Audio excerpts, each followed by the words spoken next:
Welcome to Strange Darkness Radio, where the veil between worlds grows thin and the mysteries of the beyond await.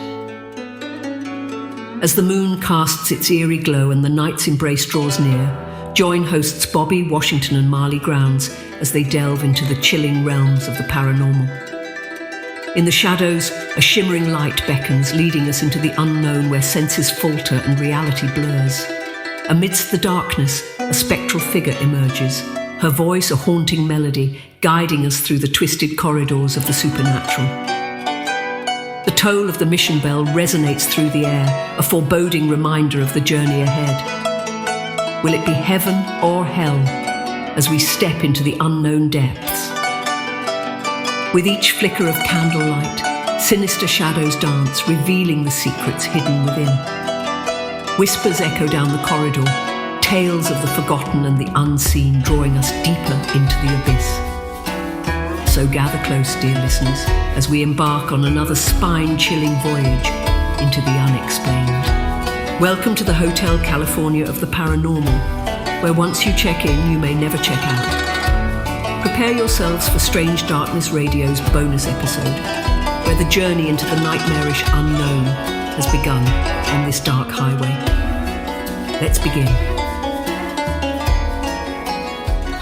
Welcome to another bonus episode of Strange Darkness Radio. I'm your host, Bobby Washington, along with Marlee Grounds. Yes, Marlee. Thanks for joining me on tonight's episode. What is going on? It seems like it's been a minute. What's happening? What's been going on with you? How are things? Not much. It's good. Just, doing our summer thing. Yes, always. Yep. Yes. Yep. It's been a crazy summer for me anyways, just with all the show stuff and all the guests that we've had on the main show and everything. So it's good to sit back and have a chiller style episode instead of doing interview, which I love doing interviews, but can get taxing a little bit. Exactly, for sure. But speaking of interviews, we do have someone very special. It's not at all an interview. It's more of a welcome back, just a celebration of this particular person because she is so amazing. She's been on the main show. She's been on probably even the semi-bonus episode. But yeah, her name is Rothy.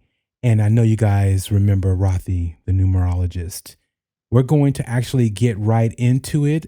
We'll see what happens because I think it's going to be a very, very fun episode. So here we go.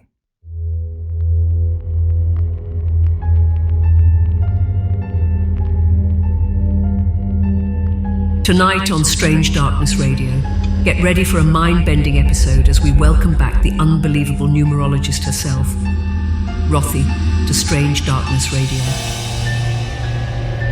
Known for her captivating numerology sessions, Rothy returns with a thrilling announcement. She'll be unveiling her new podcast, Singularity, the show about dating in the Matrix during the apocalypse. In addition to discussing her new show, Rothy will take us on a journey back to her roots.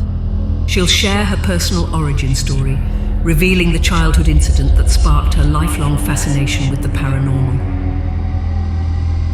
This transformative experience set her on a path to explore the unknown realms of numerology and spirituality, ultimately leading her to become the expert we know today.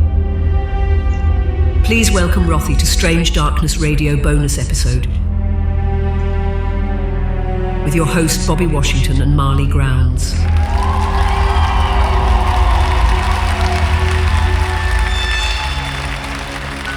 Well, Rothy, welcome back to Strange Darkness Radio. Welcome, Rothy. Thank you so much. It's so good to be back. I love your show, and thank you. Yeah, I definitely. I'm just always amazed at the intros.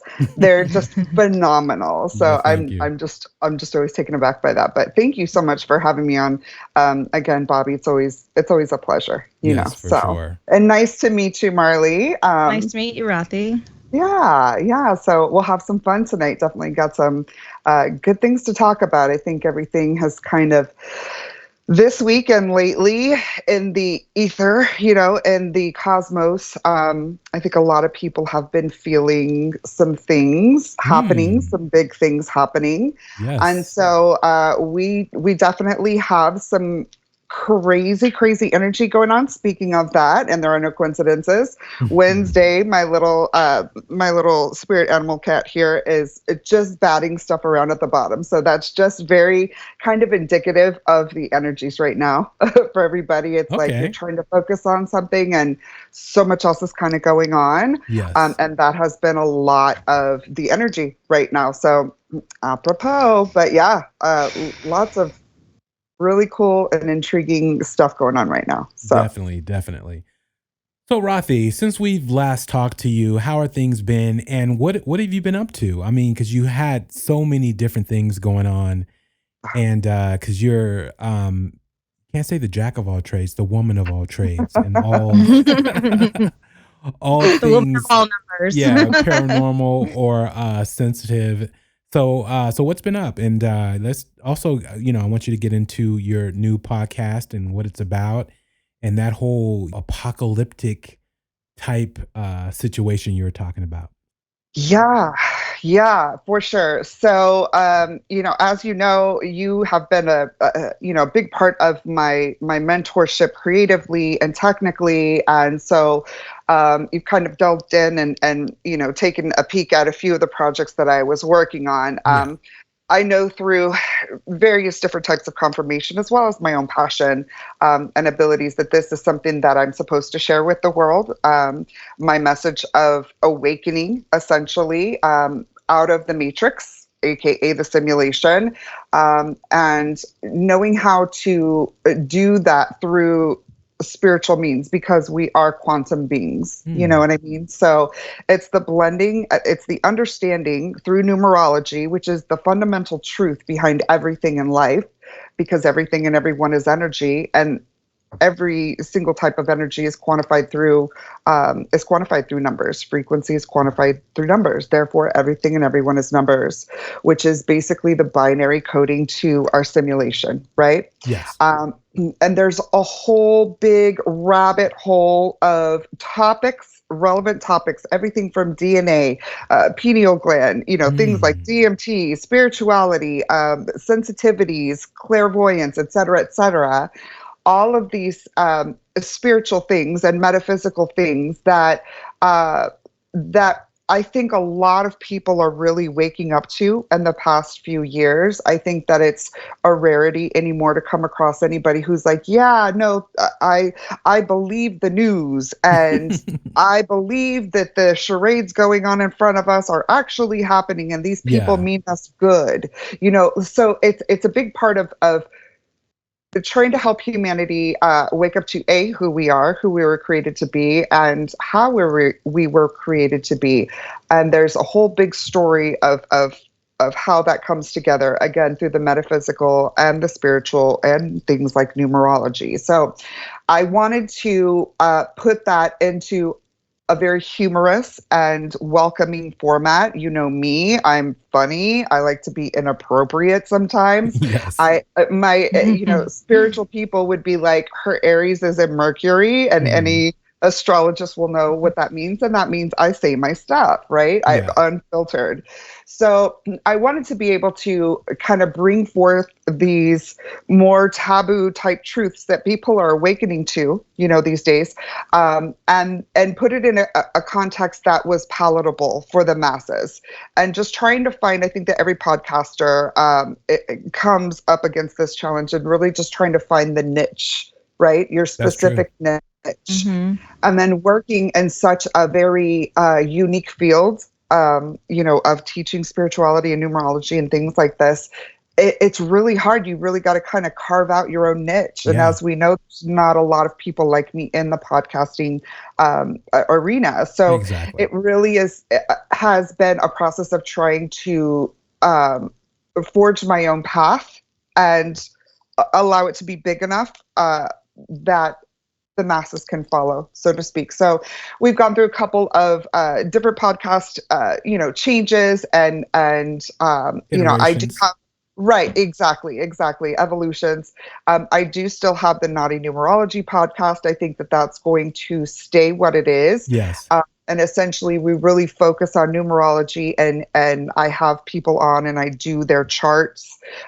We even talk about a lot of times compatibility numerology. I will have couples on. Just all sorts of people from different walks of life who are interested in finding out their binary coding and how they were coded to be, and so on and so forth. The work that I've done over the past 5+ years. Yeah. So that will stay the same, but I also wanted to. There were certain things that came into confirmation. Several talks with you, of course, as you may recall, but just being able to bring this again to a much bigger platform, for myself, and allowing it to be more palatable to the masses. Yeah. I also know through one of my more, I guess, controversial Instagrams and social media accounts that people tend to love, because I'm super sarcastic and I'm very cynical when it comes to dating. I happen to be a 46-year-old single woman, never married, no kids, college educated, 2 cats. Like, I'm that unicorn. She's giving her stats, people. Right. That seems to be just kind of like there's more and more people like me out there these days. And so a lot of us have gone through a spiritual awakening, and this is just an opportunity for people to look in and peer into my world as I go through dating in the matrix during the apocalypse. And that's what the show is about. It's called Singularity. And it is, a hilarious yet cerebral look at my awakening, as well as my dating life in the matrix through the apocalypse. So I think it's going to be incredibly interesting. I know that my social media audiences love when I do like the BS in my DMs videos that I do. So I love that.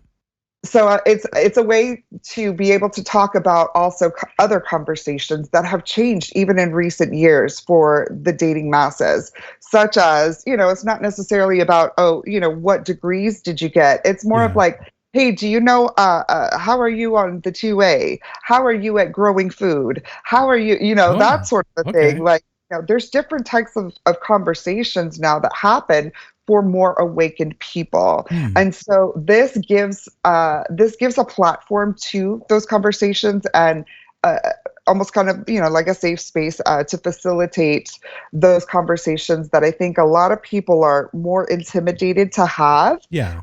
Because of, of course, the PC factor out there, as well as there's just so many unknowns in the world, so crazy now, that I think we need to talk about it. I think we need to be open with it. And I find that extremely interesting, because I remember, and even currently, I'm going to say, what are your medical benefits, and what's your credit score, stuff like that. So asking people, can they do food prep? Do you have like, a stockade of particular items for just in case all hell hit the roof or whatever else. So yeah, I do find that interesting. And Marlee, you can speak to some of this a little bit, even though you're not a prepper. But what's really going on? Oh, in the world out there with people, pretty rough. Pretty rough. So yeah, I think that's going to be amazing, especially the idea that you gave to me as far as just how you're going to set that up, and being able to try to even match make, whether it's for yourself, whether it's for different couples, whether it's through numerology, and just all kind of different aspects that you can actually utilize that skill that you have. So I think that is an incredible idea. Thank you. I think it's going to be a lot of fun. And yeah, my ultimate hope with it is that it's not just people looking at me, which I'm sure will in and of itself be so entertaining. Yeah, for sure. That in and of itself is going to be so. And the funny thing about it, we can tell them, we can like, guys, okay, when you slide into her DMs, you may be outed. You may this stuff may come out, but they don't care. They're still going to do what they do. No shame. So yeah, exactly. So that's the funny thing about it. But yeah, hey, you might slide in the DMs and she might hook you up with somebody who you never That's thought the that thing, you would like meet. So. ultimately I want to grow it to something to where it's like singularity, maybe even in the future have singularity events in different cities where singles that are, maybe have interacted within groups. We can even have like online, signal dating groups or what have you. Yeah. Just to facilitate and kind of have a gathering place for the like minds like me, which are becoming more prevalent. I know, I'm that kind of weirdo friend that people have, but there's more and more weirdo friends like me out there now. 100%. And so, yeah. And so finding your weirdo in the dating pool that is the cesspool that is the dating pool today, it's kind of like, I think it's a good idea to maybe really kind of filter out those of us who are really kind of looking for more awakened, soul-minded, quantum-minded, spiritual-minded people. So, and even like, Coast to Coast Radio, I know they have like a dating app that puts people together who are in the, paranormal exactly. UFO realm, just that whole, whether sometimes it's not even about dating. It's just about finding a like-minded Right. person. Mm-hmm. And even of the opposite sex, just to talk to and hang out with, go to the movies with, as far as you're into sci-fi or paranormal movies and all that good stuff. And, you make lifelong friends, if not relationships. So it's just added benefits, to all of Yeah. that. But Yeah. so are you going to incorporate the dick of the day into Singularity? Or how is that? Marlee doesn't even know about that. You might want to explain what I just said before she So, turns red. so the Daily Dick is the Daily Did You Know? And yes, we will be incorporating that. It is our new segment. So again, we're going to be dealing with and discussing a lot of the topics of the day.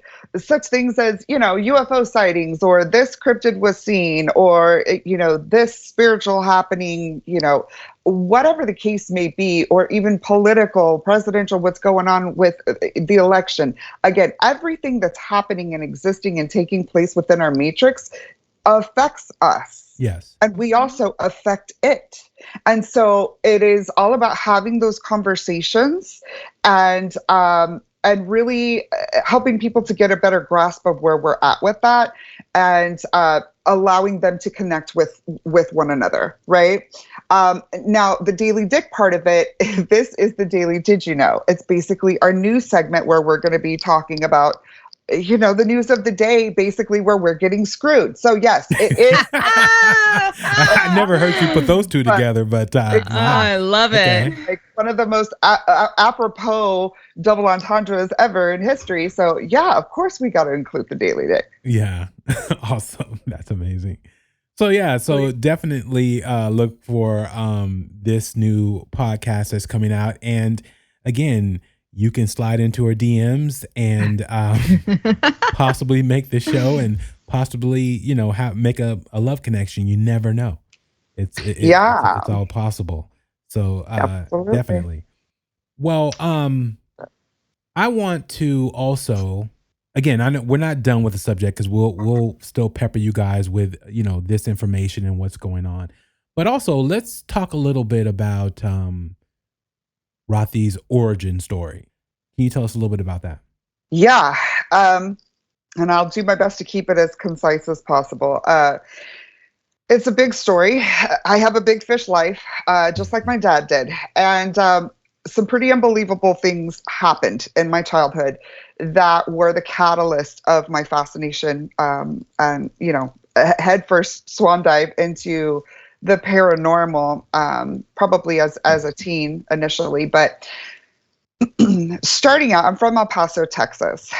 Anybody who's familiar with El Paso and the desert in general understands that the desert is really a magical place. It's very highly charged energetically. I mean, anywhere from, the desert of Texas to Arizona, New Mexico, we're very familiar with a lot of the things, Skinwalker Ranch type things, the UFO happenings out there, the Native American stuff. It is highly charged out there, right? Not to mention the fact, and this does play into my actual personal experience, but El Paso is also, it's a border town. There is a lot of, and has always been since I've been alive, a lot of really bad things that can happen, in the border area. This was years ago. I mean, as a teenager, I remember going over the border at 15 to go to Tequila Derby and, in Juarez to go drink, because in Mexico you only have to be 18. I've always looked older for my age, when I was younger, and now it's switched, thankfully. But but when I was younger, I'd be up in there with my sister, my friends. We'd sneak over to Juarez and go get drunk, with the high school guys. And so there were a lot of things that happened even back then, and this was over 20 years ago. Wow. So it's gotten so much crazier, in the years since, but even back then it was pretty wild. Also, for those who may be kind of fans of, serial killers, you may be familiar with Richard Ramirez, who is an El Paso native as well. Oh, did not know that. Yeah. Richard Ramirez, the Night Stalker, was an El Paso native. He lived there for many years before moving to LA to do his notorious serial killing, right, as the Night Stalker.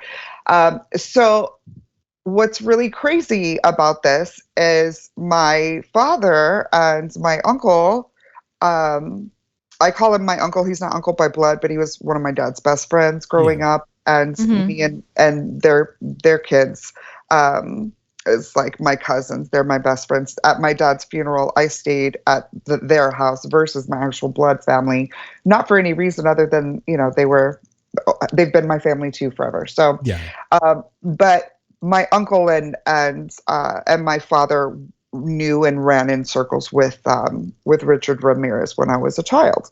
Wow. So, and I didn't know this. Yeah, I didn't know this until years later. I happened to do we'll just call it a hospital stint. There were some things going on with me and my stepsister, my stepmom, and I was put into a center basically for troubled youths. Even though I wasn't a troubled youth, but that's what happened. But during this 2-week stay, I happened to be in with this young man my age, about 15 at the time. And we'll just call him Cody. I don't want to say his real name. For sure. I'm sure people can look it up, but I'm just going to call him Cody out of respect. So basically, Cody, they have like the parent family day when your family comes in and they, counsel with you, what have you. My dad and my stepmom came in that day. My dad happened to know Cody. And I asked afterwards, how do you know him? Well, that was Richard Ramirez's son that I was in there with. And wow, I didn't even know he had a son. Right. I didn't either.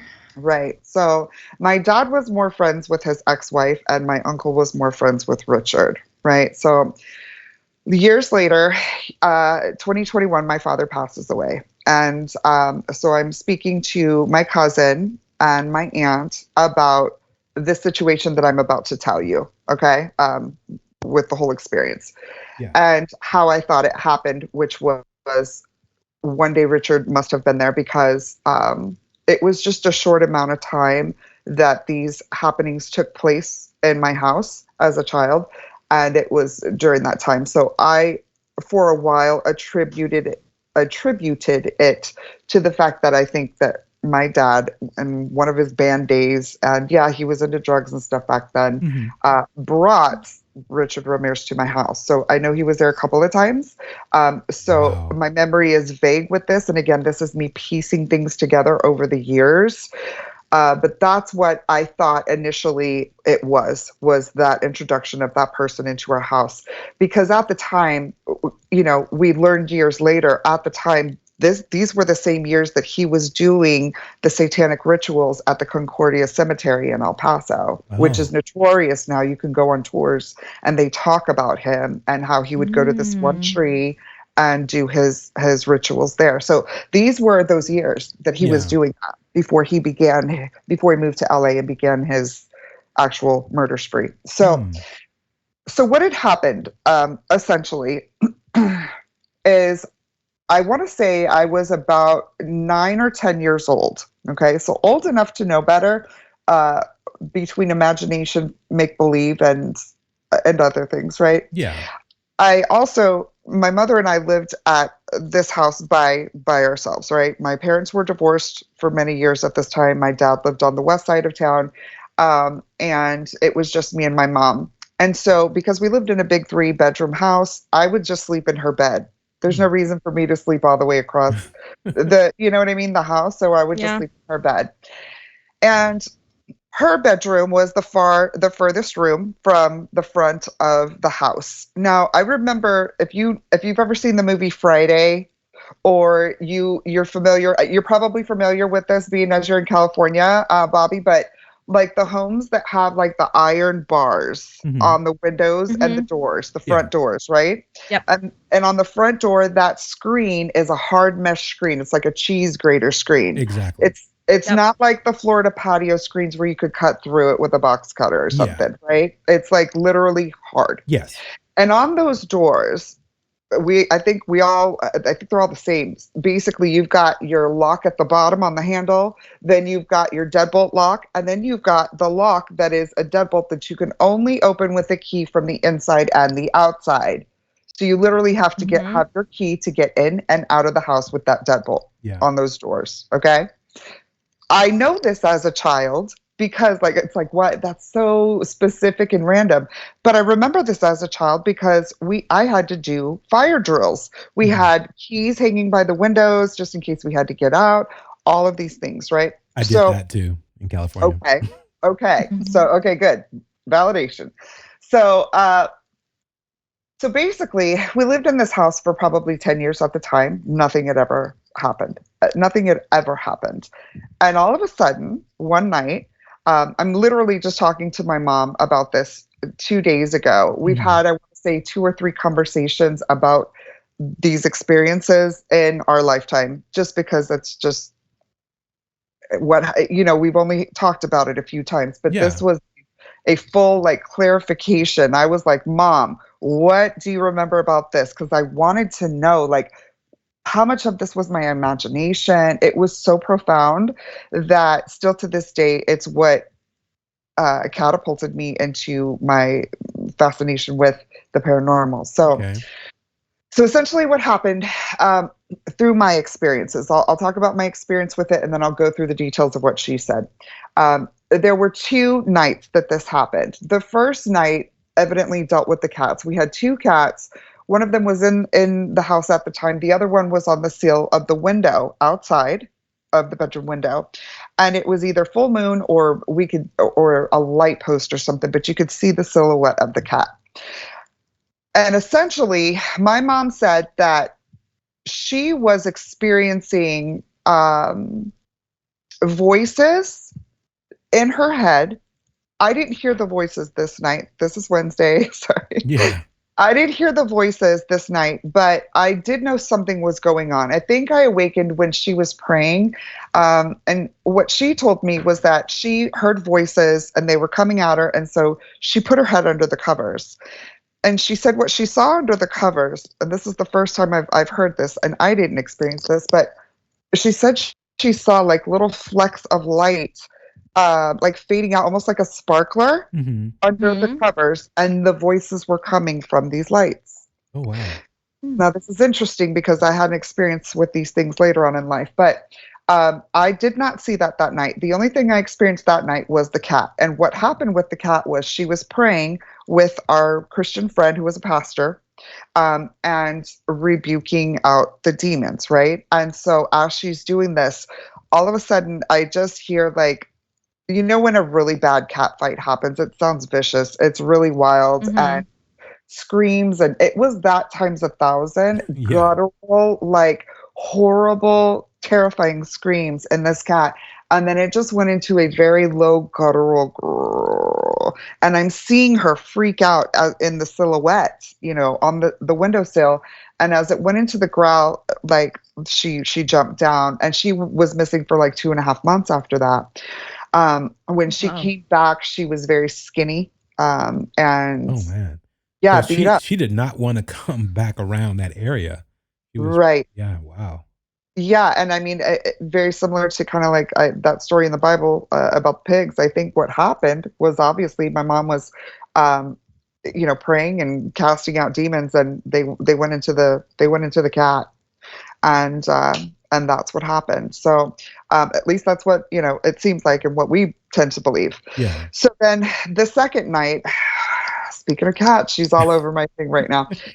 The second I know night, she was in the back, and I thought it was a shadow figure, but I was like, okay, that's the cat. Yeah, no, she wants attention, so she's knocking papers off my table and everything. She's such a little brat. Um, but so the second night, and I don't know how many nights this was in between. It could have been a couple of nights. I remember it being just a few nights. It could have been a few months. I was not able to get this time definition, but I do know that both of these experiences happened towards the end of our stay there, and we moved when I was 11. So okay. between 9 and 11, okay, so about a 2-year range. It could have happened between a couple of days to in between 2 years. Yeah. But I think it was a few days from my best recollection. And the second happening was the one that really impacted me, because that's what I heard them myself. And the second night, what happened was, in the middle of the night, I hear the front door, the wooden front door, the one that's inside the iron screen door, slam in the middle of the night. And we had just gotten the bars a few weeks before, and we had just done the fire drills. So I have this clear understanding that you have to have a key to get in and out of my house, from both the doors as well as the windows, and that nobody has those keys but me and my mom. Not even my dad had them. Yeah. And so I'm thinking, what in the entire hell could be slamming my front door? And then I hear the most evil chorus of laughter I've ever heard, and it was like, ha ha ha ha, we're here. Oh, that's what I heard. And it was, again, my voice does nothing to begin to express what it was like, but it was like a legion of evil voices that said that. And then I hear my mom in my ear say, I'll give you $1 to go check and make sure the front door's locked. Yeah. And for years I thought my mom was sending me up front to protect us. And I was mad at her for that. And then through these conversations that we had, she was like, Sarah, I didn't say that at all to you. She's like, I heard the back door slam. She said, and that was the night that the voices were coming at me. She literally heard them. It wasn't in her head. The voices were coming at her. And I believe that they were holding her down, because she said it was like when I said no, that it stopped, right? Now here's where it gets really crazy, and I didn't know this until the other day when we spoke about it. But I asked her to explain to me. I was like, okay, what happened after that? Because my recollection was we went through the window. Yeah. Why the entire hell would we go to the front door where the noise came from? Her recollection, and this is incredible, her recollection was that we went to the front door. Oh. Well, I remember going out the window, jumping out the window, and my mom used to sleep in a half slip. That's it. So she's out front, we're out front. I do recall that. We're out front in the middle of the night, and she's in her half slip. And I remember this truck of guys drove by, and they were like catcalling her and stuff. But of course. So that really tripped me out, that we had such different memories of how we got outside the house. Wow. Yeah. And then that following weekend, we had our pastor friend come into town and do a blessing on the house. And nothing ever happened after that. Nothing ever happened after that. So it was literally these two experiences that were incredibly terrifying, and it's not like I could chalk that up to my childhood imagination. Yeah, for sure. My mom went through it with me, and yeah. So it's like growing up in the church, you're taught that ghosts don't exist. You're taught that things like, spiritual, paranormal, and all of that is like evil. And yeah, there's a lot of evil in it, but we exist within a spiritual world. Everything is energy. What's another word for energy? Spirit. Yeah, So that's exactly what I was going to say. Everything, if you're talking to some spirit, you're really talking to a demon when it comes to the church, is what they believe. exactly. And so, and people like myself who may have natural abilities or psychics or tarot readers, even people who do natural medicine, tinctures, salves, poultices, have always been deemed witches, Exactly. throughout Yeah. history. Meanwhile, they were natural healers and people who understood the earth, energy workers. And so a big part of my work now is helping to kind of marry a lot of scripture biblically, with the fact of, yeah, no, we definitely live in a simulation, and we don't battle against flesh and blood, but like the Bible says, principalities and things of that nature.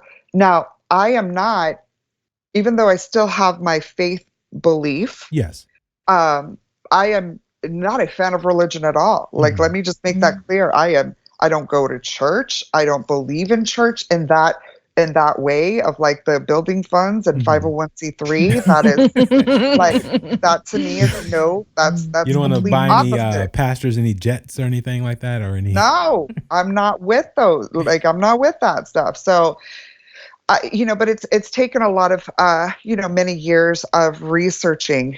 I still believe in Jesus. This is interesting. Angie, you know who I'm talking about. She said something the other day when we had a consult. She was like, it's not a matter. She says, when anybody asks me if I believe in Jesus, it's not that I believe in Jesus, because we never want to look outside of us for our salvation. Yeah. Because when Jesus taught, I'm within you. You know what I mean? So God's source is within us. Yeah. And so she says, it's not that I believe in Jesus, I believe Jesus and his teachings. And so that's an incredible perspective if you think about it, because so much of the history that I've researched and come across in my awakening has dealt with things like the Gnostic Gospels, the Red Sea Scrolls, the stuff that was deemed heresy by people like Athanasius in 367 AD. And these were the statement and the religious leaders of the time. So they were hiding something from us. Oh, for sure.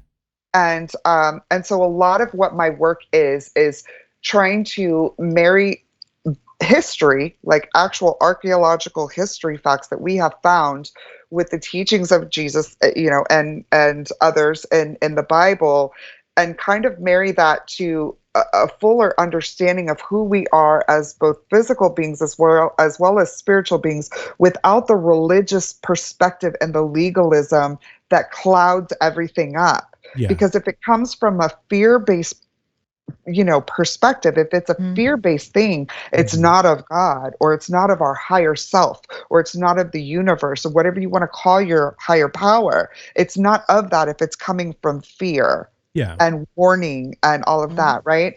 So, there is a lot of negative things that happen spiritually. Obviously, again, we wrestle not against flesh and blood. There's a lot of true things in the Bible. There's a lot of parables and things like that, stories that we can take forward as good lessons, whether they were just a story that was made up or whether they actually happened or not. Exactly. You understand what I'm saying? Yes, no, So, definitely.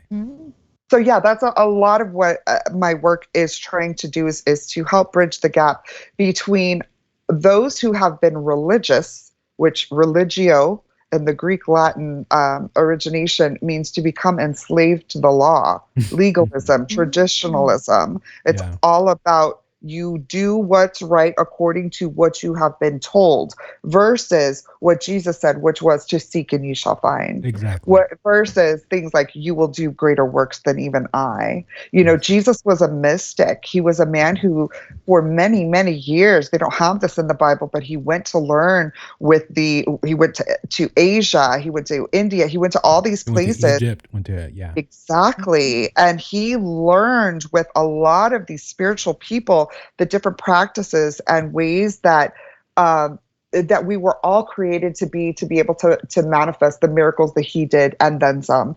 And so I believe that people like myself and others who have kind of gone through spiritual awakenings Mm-hmm. Are maybe among the called, so to speak. I believe, you know, once again, everything and everyone is energy. So certain people like myself have a frequency, and we're trying to change the frequency of the world and humanity to raise us up, help us ascend, because we are so much greater of beings than what they have allowed us to believe. Oh And yeah, what for sure, for sure. Maybe for whatever reason, your pineal gland is not shrunken like most people, and because I think that has a lot to do with it, as far as the abilities that psychics have and mediums have. Definitely. Well, let's take a brief break, and we'll get back to it, and also, Rothy, we'll see how you feel about doing maybe a little numerology on Marlee. Okay. I find that might be, a very intriguing For sure. segment to mess around with. All right, we'll be right back. To become a part of Strange Darkness Radio, don't hesitate to contact us via email at strangedarknessradio@gmail.com or through our hotline at 916-741-3032. Share your story within a 3-minute message window. If your narrative requires more time, feel free to call again until your tale is fully told. We'll seamlessly compile it. Anticipation builds as we look forward to your engaging emails and calls. Stay tuned to discover our upcoming show emailer or caller. Now let's see who we have on tonight's show.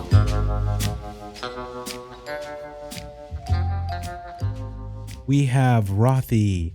Rothy, what do you go by? You have so many different different Instagrams and the podcast. So what are your, go ahead and give all your socials and all that good stuff out there to the Sure. Yeah. I'm on Instagram, of course, with Naughty Numerology Podcast, and as well as TikTok. And I think I'm just going to keep the Facebook. I'm going to turn my old Rothy Reads numbers into the Singularity, because I don't want to have too many social media pages. Yeah. But I also will have a Singularity podcast on Instagram and TikTok as well. So definitely check those out. And if anybody's interested, on the Naughty Numerology Podcast, we actually do readings for people, like I'm going to be doing for Marlee.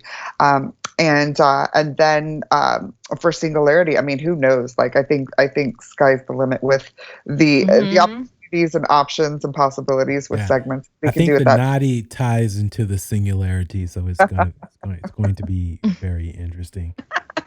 For sure. Really yeah. Awesome. Well,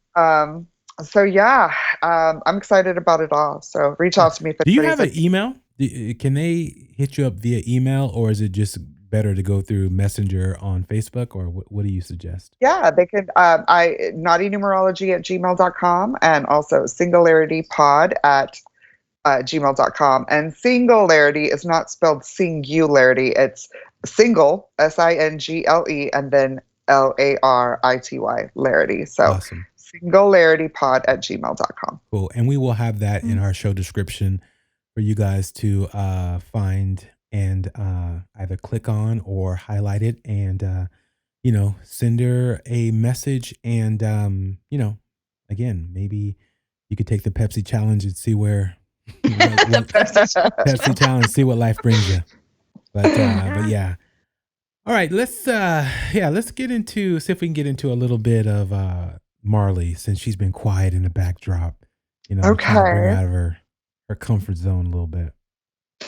Okay, so I've actually started doing a little bit of her calculations here. All right, so give me a few minutes. I got to do the calculations real quick, and then we will definitely go through your chart. Okay. Okay. Nice. All right, y'all talk amongst yourselves, and I'll be right back. Yeah, for sure. So Marlee, what do you Bobby. think? What do you think is going to happen from this reading? Do you think I don't know. she's going to tell you something very interesting or what you want to hear, or she's going to discover something that you may not even know about yourself? I don't know. Have you ever had a reading before? I haven't had a reading. I've done some of my own, like numerology, just like the base numbers stuff, but nothing, no official things, anything. Okay. So I'm curious to see what she says. Yeah. So when you were doing it yourself, were you just looking up like, okay, you add these numbers, you do this? Yeah. After this podcast, actually, that I listened to. Oh, were you listening to Rothy by chance? Is that what sparked you to? Yeah. Oh, nice. No, yeah. I went back and, when I got involved with the show, I started going back and listening to all the episodes, and I listened to Rothy's, and I did my numbers. Yes. So just FYI, do you hear that, Carolyn and Amy? She listened to all the episodes, so make sure you guys are listening to yourselves and improving on what is being said and what is out there. But yeah, no, just joking with them. But, shout out to them. Yeah, for sure. But yeah, this is going to be fun. You do have things that you want to know about yourself, because again, hopefully we're going to do something also on the bonus episode that's never been done, is where, at least I'm trying to anyways, to get Marlee to be regressed during an actual episode. And I think it would be very interesting. And this is actually going to come with video and audio. So if we can pull it off, I think it will be a treat for her and for the audience, but more so for her. And you, again, audience, you may or may not hear this. It just depends on what comes out. So, so yeah, if it's too crazy or too racy or too something, you may not hear it. But yeah, we shall see. But hopefully we can actually get that done, because I think it would be very interesting and beneficial, because I do believe that we've all been here multiple times, and we're just trying to figure things out. And, So yeah. Do you ever have any past life, whether it's dreams, whether it's intuition, or you're sitting alone and because I do have things. That's why when we do the regression, I'm curious if those line up. Oh, okay. Yeah, like I haven't brought them out, like said anything about them, but I'm curious if what I have a feeling for, if that lines up. Oh, okay, nice. Yeah, so we'll see. Yeah, that will be very interesting. Rothy, let us know when you're ready. I'm ready. Okay. Alrighty. Okay, so really interesting numbers. I will say that much. Okay, let's talk about the basics.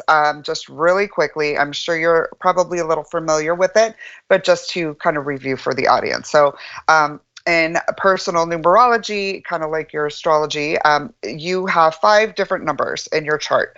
And the first 2 are your life path and birth date. Those are derived from the actual date of your birth.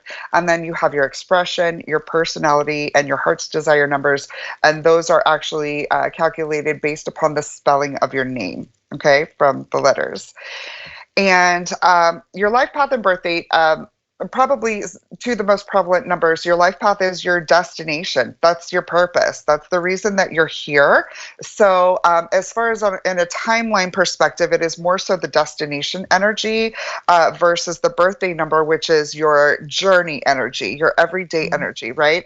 So our life path number, a lot of us, most of us, are going to grow more into the attributes of that number as we go along in life, versus our birthday number, which is going to be the attributes that we are from the moment we were born until we die, and those never change, and they go in to support that ultimate destination energy, right? And so with that being said, we also have your expression, personality, and heart's desire. I'll go into those when I talk about them. Your entire chart can be any of your placements can be one of only 12 digits, right? You have your cardinals 1 through 9, and then you've got the masters 11, 22, and 33. And each one of these 12 digits comes with certain energies and attributes, right? Powers or what have you. And this is kind of how we are coded to be. It is the binary coding of our life's experience, as well as our gifts, our talents, our choices, so on and so forth, our traumas. So a lot of that is absolutely coded into who we are through both our astrology as well as our numerology. Okay, so with that being said, let's start out with the birthday number. Normally I start out with the life path, but I want to start out with the birthday number and you'll understand why. We are birthday 1. So you're born on the 28th. 2 plus 8 is 10. 1 plus 0 is 1. So you are a birthday 1. I too am a birthday 1. So very familiar. And everything I'm saying about you, I'm saying about me. Okay. So what is the 1? The 1 is the father. The 1 is the first of the 3 leaders among the cardinals. It is the protector. Right? The 1 is also very innovative. It's very creative. It's the one and only, one of a kind, very special. I like to call us wonderful weirdos. Bobby can tell you, like, I'm a weirdo and I'm super proud of it, right? Like, I embrace my authenticity as I don't care if I look crazy. I don't care if I look weird. I don't care. Like, I'm going to say my stuff and I'm going to teach some people. We live in a crazy world. Get used to it, So that is the mindset of the 1. The 1 is also, it's got a bit of that like Jerry Maguire, like, I don't care. Y'all can come with me. It's 10:11 right now. Y'all can come with me if you want. I'm not going to freak out, blah, blah, blah. But the 1s are not afraid to blaze their own paths and do their own thing. And a lot of times they can be loners. But a lot of times that leadership is really inspirational to others. And so without trying, they become leaders just naturally, right? And just being who they are and blazing their own paths, right? But a lot of very masculine attributes about the 1. Even as a female, like, I'm very feminine and all of that, but I'm tall. I also have a very strong personality. And I've been a leader in pretty much all my professional career. I always get into management. It's just naturally, that's where I gravitate to. So that is a lot of the attributes of the 1, right? But also look at the shape of the numbers as I talk about them. So you got the 1's very like strong, rigid, hard, stuck in the mud, and that a lot of times is what 1s can be like. We can be very intolerant of certain things, very stubborn, Taurian type energy. It's like, it's my way or the highway, and so, but these attributes, even though it may sound like, oh, well, stop being like that. No, 1s, that's a big part of how and why 1s are leaders, because they can be the ones to stick to the script, right? So you're talking about the leaders among the cardinals. You've got 3 leaders among the cardinals. I group the cardinals. We're going to put aside the masters right now. We're going to talk about the 3 groups. First, you have the leaders, the 1, the 4, and the 7. And if you look at the shape of those numbers, once again, you're going to notice that those are the only 3 numbers out of 1 through 9 that have no curves or rounds to them whatsoever. And this is because they are the more rigid type personalities, intolerant, very structured, my way or the highway, organized, and helping to structure and direct others. And this is because these are the leaders, right? And then you have the lovers. You have the 2, the 6, and the 9. Those are the lovers. And those have a lot more nurturing, loving energies. And we'll talk about those numbers as we go. And then you have what I call the legends. And the legends are the 3, the 5, and the 8. These are the most resilient numbers. These are sometimes the most powerful, and you've got the 3. That's the creative child. That's the genius in a lot of ways. Very divinely gifted, the old soul that you can tell somebody has been in somebody else's body before, and I know it, like that sort of super ethereal energy about somebody, and that just divine gift, creative gift. That's the 3. And then you've got the 5. That's atomic energy, mass appeal, beauty, change, just, excitement. And then you've got the 8, which is power, money, and karma, and so many other things. So those are kind of like how I categorize the cardinals, right? And so, and again, look at the shapes of everything as I talk about them. So we have the 1 for your birthday. So naturally a very dominant type personality and masculine attributes, even though we are very obviously a feminine, but a lot of those, kind of the one and only, very different, very unique, kind of stuck in the mud, can be stubborn in some ways. And that is just your natural everyday energies. Now, going into your life path, your life path 11, hence why I wanted to do this backwards, right? So the life path 11, you're a master 11, master intuitive. So many, now you don't have to have an 11 in your chart. I have 0 11 in my chart whatsoever, but I have abilities. So you don't have to have it, but a lot of high 11s, a lot of times will be medium, psychic, sensitive, clairs of some sort. They just have a natural ability. Look at the shape once again of the numbers, right? You have that duplicated 1 energy. So we're amplifying all the attributes of the 1 that I just described, right? And then that's bringing that to the divinely connected master intuitive, right? We've got 2 lines right here that are either going directly up or directly down. And it's based upon the choices that we make as individuals, whether we're going to choose the light or choose the shadow, because every number comes with both. We all have free will in life. So just because you have these attributes doesn't mean you're going to be more like one or the other. It's based upon your choices, right? But there are certain things that obviously you're just going to have naturally as a certain number, and especially as a life path 11. What this is a lot of it is your intuitive abilities. You've always had them, but they'll continue to open up, and they've gotten stronger as you've grown, as you've matured, and they'll continue to go that way. You can't help it. You're a life path 11. You can't change your birthday. Can't be born again on another day. That's never going to change unless you die and come back as another person. You know what I mean? So, but with that being said, also, even though we're not deducing it any further, as it is a master, 1 + 1 at the end of the day still equals 2. So what is the 2? The 2 is one of the lovers. The 2 is the mother, the nurture, the Venus, the lover energy.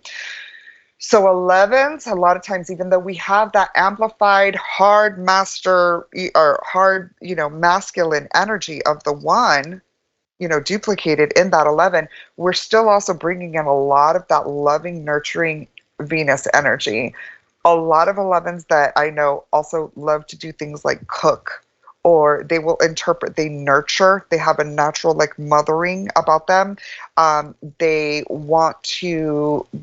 be the type to, a lot of times 11s and 22s will have people at their house. A lot of times they'll be feeding people or have host parties, host events, get-togethers. And if they do so, they're not generally going to skimp on, they're not going to buy generic food. They're going to get the like pricier stuff. They're going to get shrimp. They're going to get, nicer stuff because they want to give the best that they can.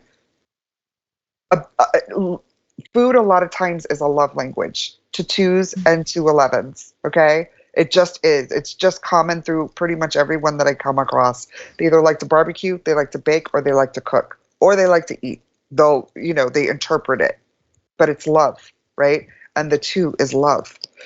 So, so that's your life path number. Now, let's go to the opposite end of the spectrum, because we talked about the 1 being, the leader, the first leader. That's the alpha, right? And the opposite end of the spectrum is the omega, the 9, right? And so that's your expression number.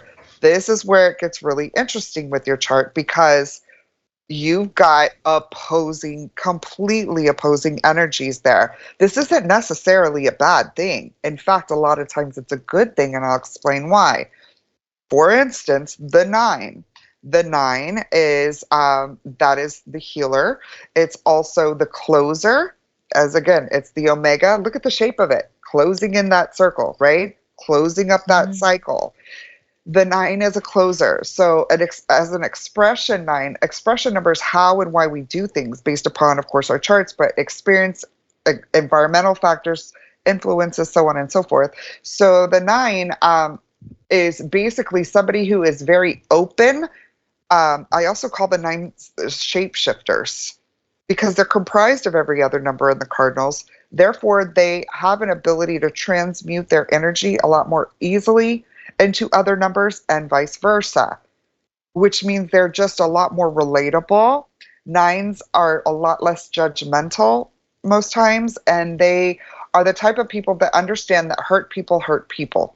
So instead of judging that crazy a-hole that everybody else hates, they're going to be like, something happened to him and there's a reason that he's like that. Let me go try to be his friend and see what I can do to help him out, because I understand, blah, blah, The big thing with nines is because they are such sponges energetically and conduits, they're all encompassing. So the nines want everybody to win. They want to include everybody, right? They want to bring everybody along.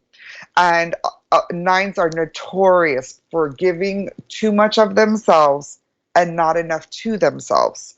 Well, I always tell nines that what you have to do, you have to focus on putting your oxygen mask on first and taking care of yourself first, because just like in the plane, if you run out of oxygen, you can't help any of the rest of us. So learn how to clear your energy. You cannot save everybody. Stop trying. Save who you can. It doesn't mean that you can't. Nines are the healers. They make the world go round. You do amazing things, but you can't overextend yourself. Because it's so easy for you to do that. It's the natural tendency for you. And so you want to kind of reel that in and really force yourself to be kind of selfish sometimes.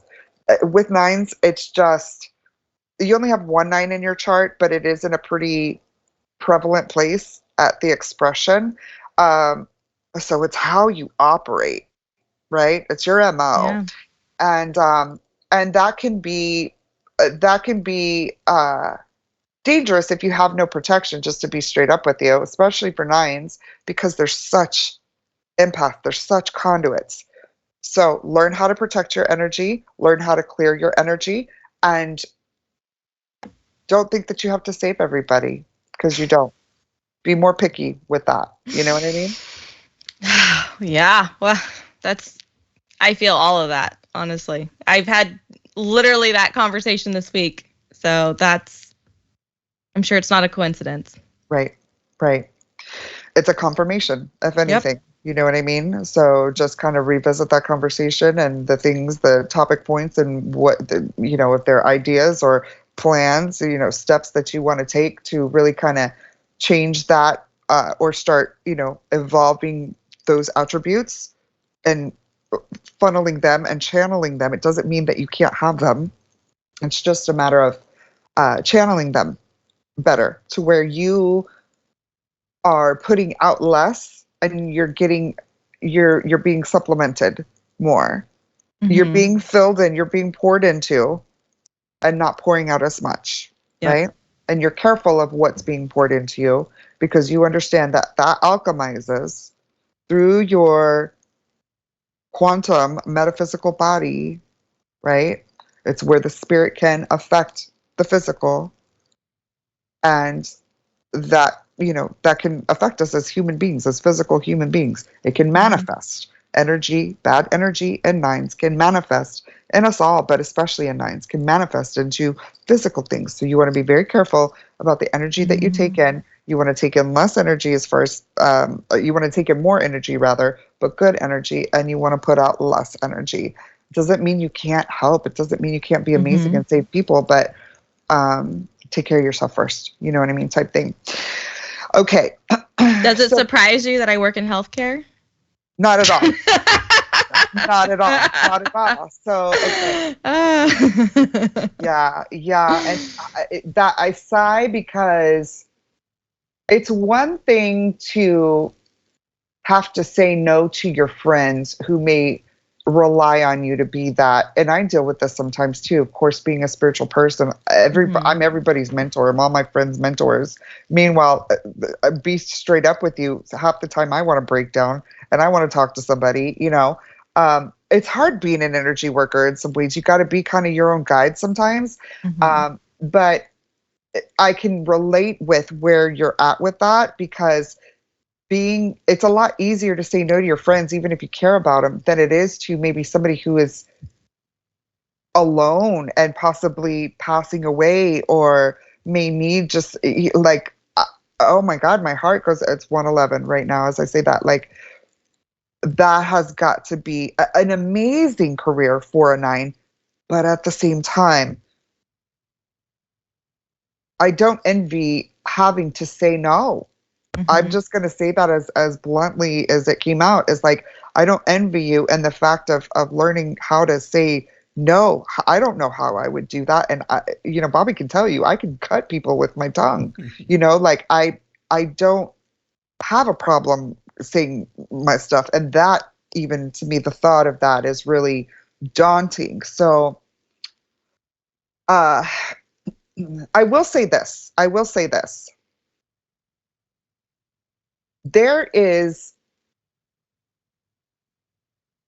You are protected. You do have a natural protection around you, meaning a natural wall around you. Not only your birthday one, it's that hard wall and its protection. You've got the duplicated 11. Also, your personality or perception number is the 1. So those attributes that I talked to you about of your 1, that's how people see you. That's how people perceive you. So it really is how you are. A lot of us will have a personality or perception number that may not be how we really are, but yours is one of the few that it's like, yeah, no, that's basically like what you see is what you get. In other words, with you, it's no fluff. There's no fluff around.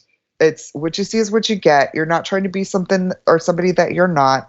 It is what it is. And so in that regard, there is protection, and there's a little bit of grounding that you can kind of steady yourself within when you have to maybe have those more difficult conversations with maybe some of your patients, or when you're needing to reserve some of your energy, even though they're all calling at you. And just my heart goes out to health workers, because it's an industry that is lacking. There's so many more that are needed. I know that much. Very similar to the veterinary field that I work in. There's not enough nurses. There's not enough CNAs. There's not enough, RNs and stuff. So I get it. I get it. And that's got to be, especially coming from an empathic perspective, because when I'm around people who are in pain or who are suffering or who are sad, I channel it. I channel it big time. So and 9s have, about 9 and 11. I mean, you are an open, you're like a copper wire. How easily it goes through you. Yep. So, let's talk a little bit about your heart's desire number. Okay, so this is where it gets cool. And Bobby can tell you, when I talk about this number, it's like, I always just have to laugh. It's the 8, the crazy 8, right? I'm going to call it crazy 8. Now, the 8 is one of the legends. It's the most powerful number of the cardinals 1 through 9. It is power, money, karma, risk, resilience, alchemy, magic, manifestation. It's ego, it's pride, it's passion. It's also trauma, and it's also resilience. It's the most resilient number. Once again, look at the shapes of the numbers. Go from the leaders, the 1, the 4, and the 7, looking at those shapes, and then go to the 2, go to the 3, the 5, and the 8. You're going to see big booty bottoms at all 3 of those numbers. And that's because they are the most resilient numbers. If you were to drop any of them, they're going to bounce, right? Bounce back higher than the other ones. But that 8, that infinity, which you put in, you get out of it. That double ball 8 is going to bounce back quicker and higher than anybody else. And that's because it's the most resilient number. I call it the ultimate phoenix. So with unwise risk, an 8 is oftentimes going to crash and burn headfirst into the ground. But they are the most resilient number. It's almost like magic. Their bounce back game is stupid. So like literally they could go from just being down and out completely to higher than they've been ever before in such a short amount of time. and it almost seems like magic or great luck. A lot of times, 8 luck, good luck or bad luck with the 8 is huge. Everybody thinks the 7 or the 13. The 8 is such a luck orientated number. And, you know, 8 is coming up, Lionsgate, in a few days. And Lionsgate last year was huge. I actually did a prediction video on the 1st of August last year and predicted a major Black Swan event on 8/8 last year. And that's when we had Maui, 8/8 through 8/11. Yes. I remember you guys talking about that. So yeah, it is also, it's a number that's used often in the occult, such as Lionsgate. Lionsgate is one of the new things. My personal belief is that it was created. It's a portal, a time portal that was created in 2012 when we went through the whole Mayan end of calendar thing. Also CERN, I think CERN is somehow involved with that, but you won't find any history of Lionsgate within astrology prior to 2012. So they opened this portal starting in 2012. And on the 8/8 portal, you're always going to have occultic things happening from the elites. They're making their moves.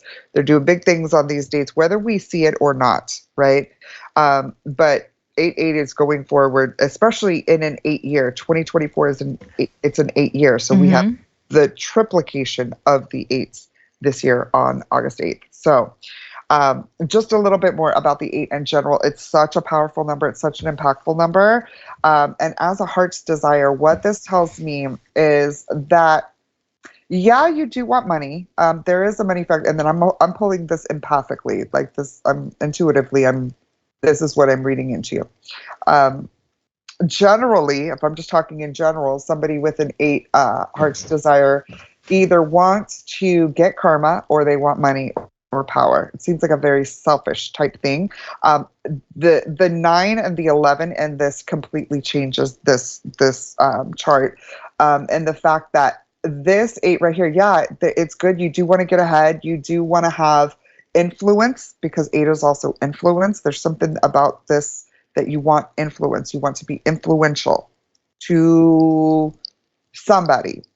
And you want to bring a lot of weight with that, right? But more than that is that alchemization of karma and trauma, because 8 is karma and trauma.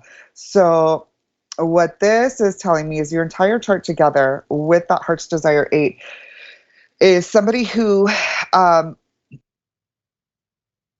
wants to utilize their authority, their spiritual authority, because there is spiritual authority with that life path 11, their healing abilities, their leadership, their understanding of how to go about things even sometimes on their own, but work through love to alchemize karma and trauma for healing. That's your chart. That's a lot of that sounds like it all fits. Really, it does. From what I know, it's hilarious how Rothy does this, because in getting to know Marlee was telling me about her kids and everything, which are beautiful, and she was sending me photos of a party that she put together for her daughter, and it was amazing. And she had like all these sandwiches that were cut out in stars and just different things. Yeah. And it's just, it was just, from what I know, it's just a lot lined up. So I thought that was awesome.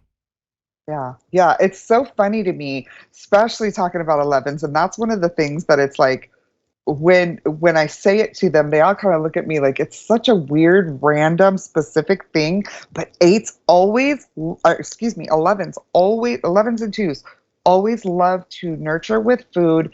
And when they do it, they want to do it in a big way, in a special way.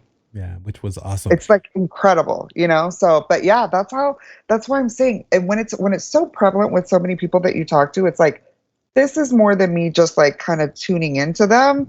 This is a code. This is a code. Yeah. This is a code. The one thing I didn't hear though is any love life situation or how that, I don't know even if you get into that. Like, do you do that, Rothy?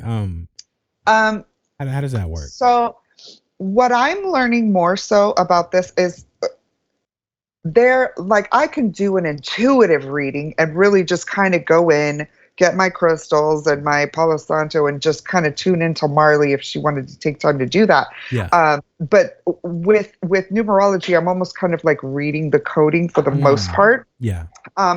Your astrology chart, and this is where I'm going to give a shameless plug to my girl, Angela Kirkham. If anybody wants to check her out on Facebook, she's freaking incredible. I'm learning more about my astrology chart because of it, but that is where it's going to tell you the more of the when, the who, and the how that you're going to meet your person if that's what's meant for you, right? That is more specific to that. What I would do with numerology is if she was like maybe seeing somebody and then I could look at their numbers and be this is kind of not compatible. This is compatible. Like if you put a 5 and an 8 together, it's not going to work. I'm just going to tell you straight up. Like every 5-8 couple I've come across, it doesn't end up working. What's the birthday for that? Well, I'm just saying, or is it actually, it's accumulation because it's their name. It's the numbers for that. So so you'd have to do the thing to find out what what's those numbers. What's the like counterpart to an 11 then? That works well. That's a great question. So some good numbers would be any of the leaders, the 1, the 4, and the 7, because there's going to be a lot of those similar attributes of like the structure and the process and the planning, strategy type stuff, organization and leadership.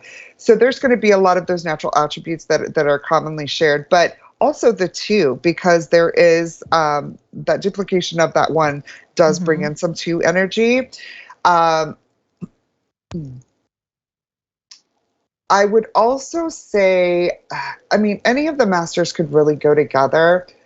1 is kind of one of those numbers that, and this is probably something that you're going to relate with. Do you meet people and either they like really like you or they just don't like you at all? It's like either it could just be my weird. It could be my specific weird. But the 1 can be kind of polarizing like that, right? It's strong within me.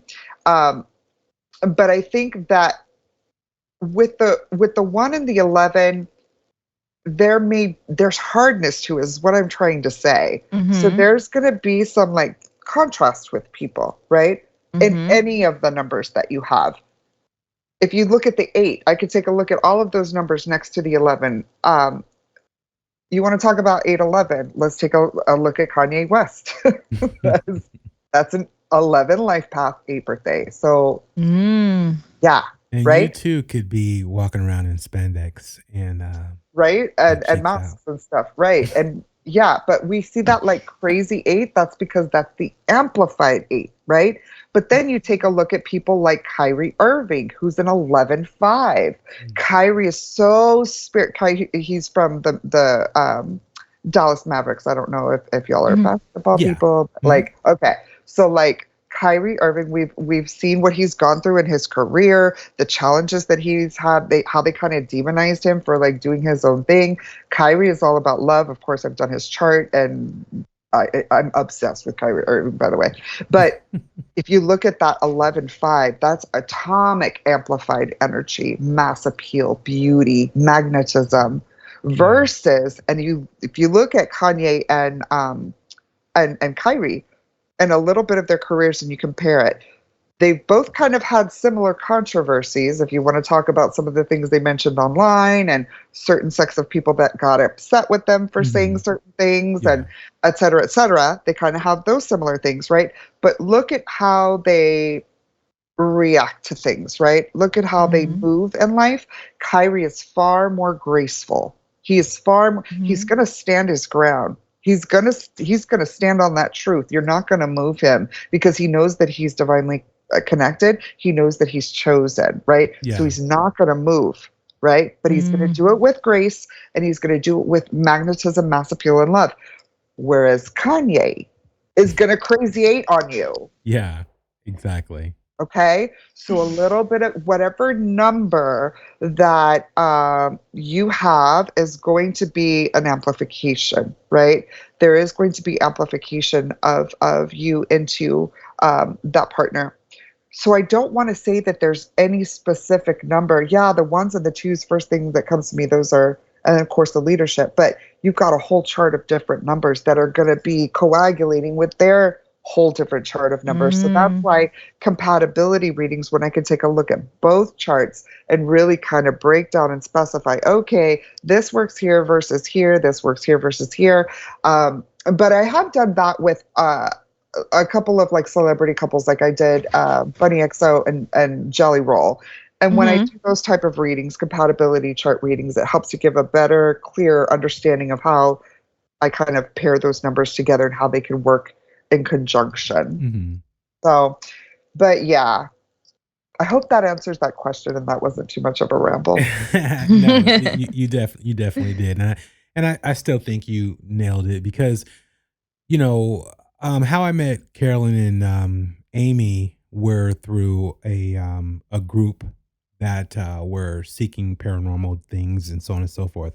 How I met Marlee is a little different in regard of I already knew Tasha, her friend, who was supposed to come on the show, but something always happened, so we weren't able to get Tasha on the main show.